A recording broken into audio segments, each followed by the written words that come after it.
Hello friends, welcome to QQexam.com, and today we will learn difference between cold current, warm current, drifts, current, stream, surface current and deep current. These definitions are very confusing. Give me few seconds, I will clarify all your doubts. So let's start.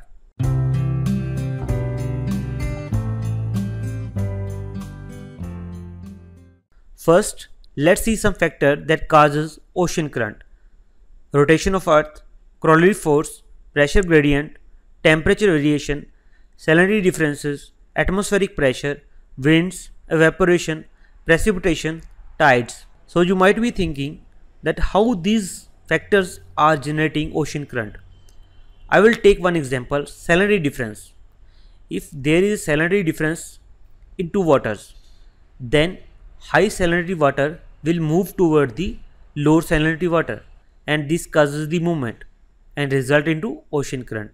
This is how ocean current generates in ocean.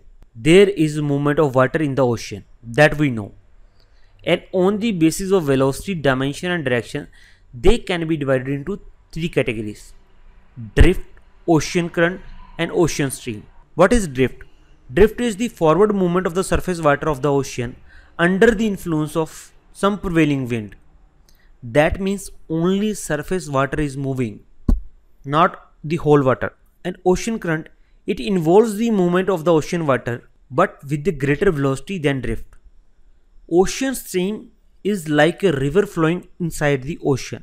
It has a greater velocity than drifts and the currents. So next, see some definitions of warm current and cold current.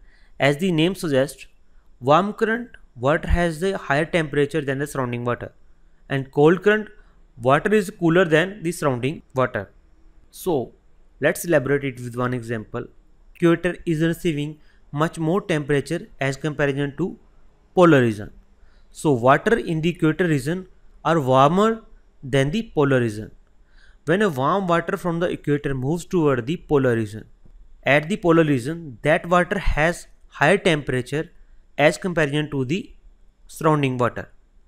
So it is called a warm current.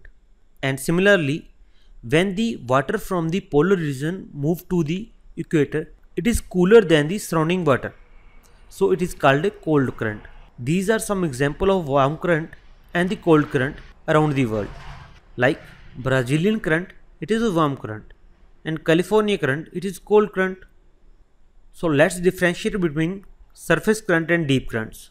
Before differentiating it, we have to understand one definition of Pinnock line. Pinnock line is the intermediate layer of ocean water. See, it is like a boundary wall from which above and below water has a high density difference. So surface current, it affects the water above the Pinnock line.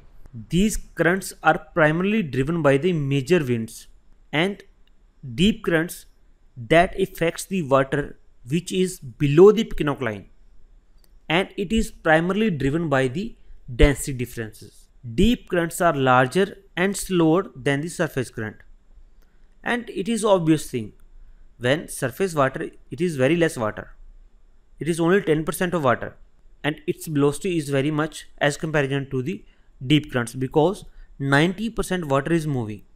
So friends, hope this video has clarified all your doubts. Subscribe our channel for more videos.